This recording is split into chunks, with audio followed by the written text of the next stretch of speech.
What's good, guys? Today we're going to be reacting to 10 greatest against all odds stories in the NBA. This is part 1. Let me know if you guys want to see a part 2. Original video, whoever made this video originally, with the video I'm reacting to. Links can be down below in the description if you guys want to check that out also. Let's get into the video. Hopefully you guys maybe some surprised by some of these. Maybe you already knew. Who knows? Players that make it to the NBA come from all across the world, and everyone has different backgrounds and different stories for how they made it to the league. Some have had an easy path, and some have been lucky to even make it to this point alive. So we're going to look at the 10 greatest against all odds stories in the NBA today. The players that shouldn't have made it to this point, that shouldn't have been able to do what they have, but through hard work and dedication, turn their bad situations around into some of the greatest stories we've ever seen. Starting with number 1, Jimmy Butler. From start to finish, Jimmy's got one of the most compelling stories in the league. And here's why. I heard about this one. Didn't he like go homeless or something? It's like the whole Michael Jordan conspiracy or whatever. Let me know what you guys think about that too. Do you guys think this is actually Michael Jordan? Because almost as soon as Jimmy was born, his dad abandoned his family, which left him with a single mom. And that didn't last too long, because when he was 13 years old, his mom told him, "I don't like the look of you, you gotta go," and kicked him out of the house. So he bounced around different friends' houses and foster homes, hoping to have a place to stay every night. And it took him all the way up until the summer before his senior year of high school to find an actual home to stay at every night, when he moved in with a freshman on the basketball team, Jordan Leslie. Leslie's mom already had 6 kids living in her home, but they quickly accepted Jimmy into the family. And through all of this, sports and basketball specifically were the thing that kept him going. By his senior year of high school, he was averaging 20 points and 8 rebounds a game, and was his team's captain and later voted his team's MVP. But still wasn't heavily recruited. So he ended up going to Tyler Junior College, where he played 1 season. He went to a JUCO? I never knew that.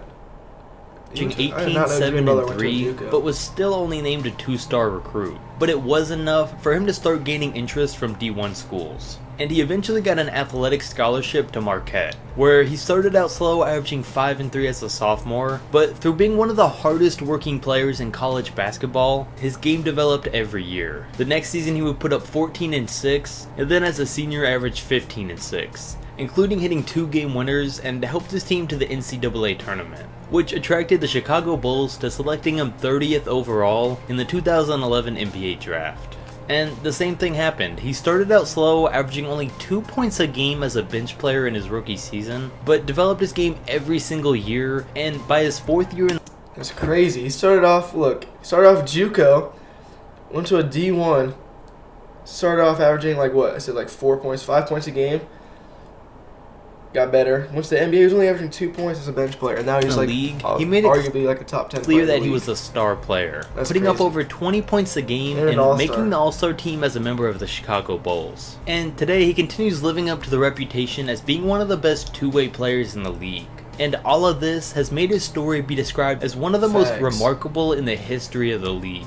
Number 2, Steph Curry. You might not have been expecting to see a player on this list whose dad played in the NBA. Steph Curry, what could NBA. And Steph's story isn't as intense as some of the rest of these, but it's still worth mentioning, because he definitely has one of the better underdog stories. But that really didn't start for him until he was in high school, because as early as middle school, his shot and his handles were already so good that one day his coach saw him warming up for a game and asked him if he could teach him some of those moves so he can use them in his men's league later that night. And because Curry was so good, so young, he was leading his middle school team to beating everyone by 40 or 50 a night, so his coach started to make his team play high school teams instead, and they won a lot of those games too thanks to Steph. And this same insane level of skill translated over to high school basketball right away. Former NBA player Anthony Morrow grew up near Steph Curry, so they played a lot of high school games against each other. And Morrow said that he was just as skilled then as he is now, and that every school had the same game plan for him, which was to swarm Curry the second that he passed half court.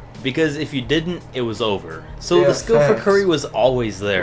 He would go on to be named All-Conference, All-State, and lead his team to 3 state playoff appearances. But no matter how great he was still said to have looked like a 14-year-old as a senior that stood 6 foot tall, was 160 pounds, and wasn't the best athlete. So scouts still said he was too small. which meant that he was only a 3-star recruit, and the big universities across the nation all passed on Steph Curry. So he ended up going to Davidson, where he instantly put together some of the greatest scoring and shooting performances in the history of college basketball, averaging 25 points a game for his 3 years there, and 28 and 5 as a senior, which led to him proving that even though he was small and not the most athletic, he was still capable of playing the game at any level, and was still taken 7th overall in the 2009 NBA draft. When nobody believed in him except a few select people, he believed in himself and proved them all wrong. And is still proving everyone wrong today, having been the 2-time MVP and becoming the greatest shooter of all time. He's got 4 Number rings. 3, Giannis Antetokounmpo. Okay, I know Giannis' story. If you haven't seen the movie, you gotta go watch the movie. The movie's actually in Athens, really good. Greece. Shocker. But his family was poor, so as a young kid, he'd spend a lot of his time walking around the streets trying to sell watches and sunglasses just to help his family buy food that day. In his free time though, he loved to play soccer with his brothers. And one day when he was 13, a basketball coach of one of the local clubs in Greece spotted him and invited him to play on the team.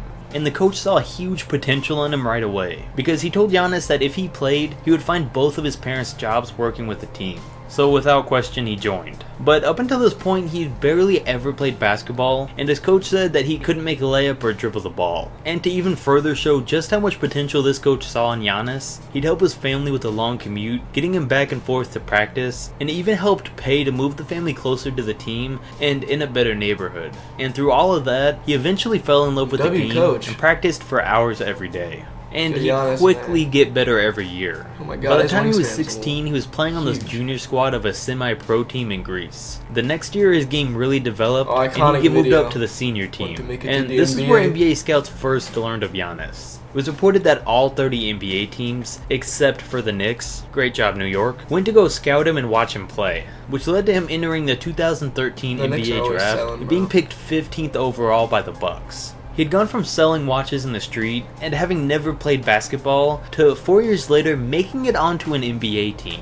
None of this would have been possible without that coach that first discovered him and really got him onto playing basketball. And Giannis never forgot where he came from, because he's thanked that coach personally and said that he owes him his entire career. And as a rookie, all of his family was still overseas trying to get their papers worked out.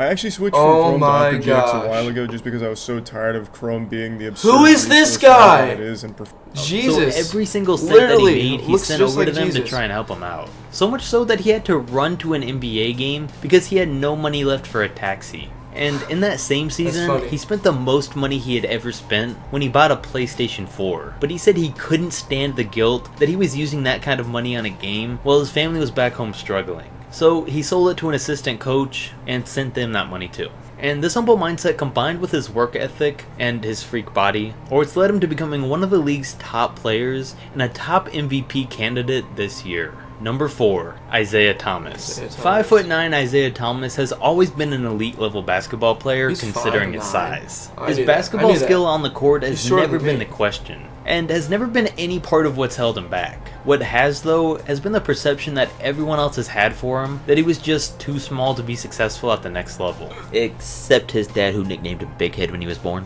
But seriously, IT has never let that affect him. As a junior in high school, the man averaged over 31 points a game, and held a pretty similar pace the next year as a senior. But that still only landed him as a 3-star recruit. And that was the first sign in his eyes that people weren't going to give him the credit that he deserved. Eventually, he moved to the University of Washington, where he'd attend for 3 seasons. And in those 3 years, he wasn't the biggest standout, no pun intended, but he averaged 16 and 4, was a 2-time Pac tournament MVP, and a 2-time member of the first team All Pac-10, before foregoing his senior season to enter the NBA draft. Which was almost a mistake because, as most of us know, he was taken with the very last pick in the draft that year. But that was probably the best thing that could have happened to him. Because through his entire career, IT's used this as motivation to prove all the other 29 teams that passed on him that they made a mistake. And that's exactly what he's done. All Isaiah ever needed was an opportunity, and once he got it, he ran with it. And what do y'all think about that other short guard from Kansas State? What's his name? Let me search him up. Kansas State guard, NBA. Yeah, Marquise Noel. This dude right here. That dude. What do y'all think about him? You think he's gonna be a similar? Had a solid rookie Isaiah season. Thomas kind of Being guy? in and out of the starting He's gonna be a lineup, tough he would average bucket. 11 and He 4 went in to 25 Toronto, minutes for sure. a game, Yeah, he and went to surprised Toronto. everyone and finished So never 7th in know. the Toronto's Rookie not of the very Year good, voting. especially Over at the guard. years, his game would slowly So, progress, and he would since they continue to just try and traded find a away VanVleet. consistent role as a starter. And he finally did that when the Boston Celtics finally gave him the chance that he Let's role look as at a these stats starter. one more time. He averaged. Oh, it doesn't show average. And he finally did that when the Boston Celtics finally gave him the chance that he deserved. In his first full season with the team, he averaged 22 points and 6 assists a game, before he really made a name for himself by averaging 29 and 6 on the year, making the All-Star game for the 2nd year in a row, and flat out leading the Celtics deep into the playoffs before getting injured. And since that injury, it's led IT's career to taking a turn for the worse, but we can tell that he's working to get it back on track. And he's working on against all odds, proving everyone wrong, making it to be one of the top players in the league once again. Number 5, Damian Lillard. Today, Dame is known as a clear top 5 or 6 point guard in the NBA. But his journey to get to this point is even more impressive. He's gotten to where he is today through dedication, fearlessness, and hard work. Traits that he's had ever since he was a kid. He grew up in one of the worst parts of Oakland, and growing up there and seeing the things that he saw at a young age played. Where do y'all think Dame's gonna go, man? Another little question I got. Where do y'all think Dame's gonna go? Miami. What's the top destinations for him again? It's like Miami, Clippers. Let me look. Top landing spots for Dame. Yeah, Dame Lillard. Okay. Yeah, Miami Heat. I want to see like the top, all of them. Like, is there like a picture? Okay, yeah. Miami Heat, Philly, Clippers, or Spurs. Imagine him and Wemby on the Spurs. That would be crazy. Factor that he said have made him fearless in life and even more so on the court. But since he was little, before he was ever great at the game, he would sit outside the doors of the local rec center and wait for the doors to open at 9 a.m. and usually stay until it got dark. When all the other kids would go home to play video games, Dame would still be in the gym watching grown men play while he practiced dribbling with his left hand. And this work ethic carried on in middle school. Even back then, his coaches described him as being as fearless and competitive as they've ever seen a kid at that age. And Dame said that back in 7th grade was when he really started to care about wins and losses and trying to make it onto the national rankings so he could see who was better than him and try and make his name go up on the list every game. But unfortunately, even by the time he was entering the 11th grade, he was still next to unheard of on a national level. A Bay Area scout even told him that he was good but not great. And his AAU coach said that Lillard's the type of guy that when he's doubted, it builds a fire inside him. That when he's told he's not going to win the game, that he's not good enough, he's going to do everything in his power to prove you wrong. And that's when his coach pulled Lillard aside after practice one day and told him, "You don't play hard enough and you don't practice hard enough. You got the potential to play big time college ball, but you can't even play for me." And he said this knowing that it would light a fire inside Lillard like never before. And it definitely worked, because Dame said that this turned out to be a huge moment in his life. Because after all the doubt he faced, and people telling him he wasn't good enough and he wasn't going to make it, his coach telling him that he believed he had the potential to play in a big time college, let him know that he truly believed in him. But then when he was a senior, he got a bigger taste of just how bad his hometown was. When he got confronted by 3 men while walking home after practice. He stood tall, ready to defend himself, until one of them put a gun to his forehead. Stay tuned. You're gonna leave us off like that, man. Let me know if y'all want part 2, man. Thanks for watching. Like, comment, subscribe. I'll see you on the next one. Peace.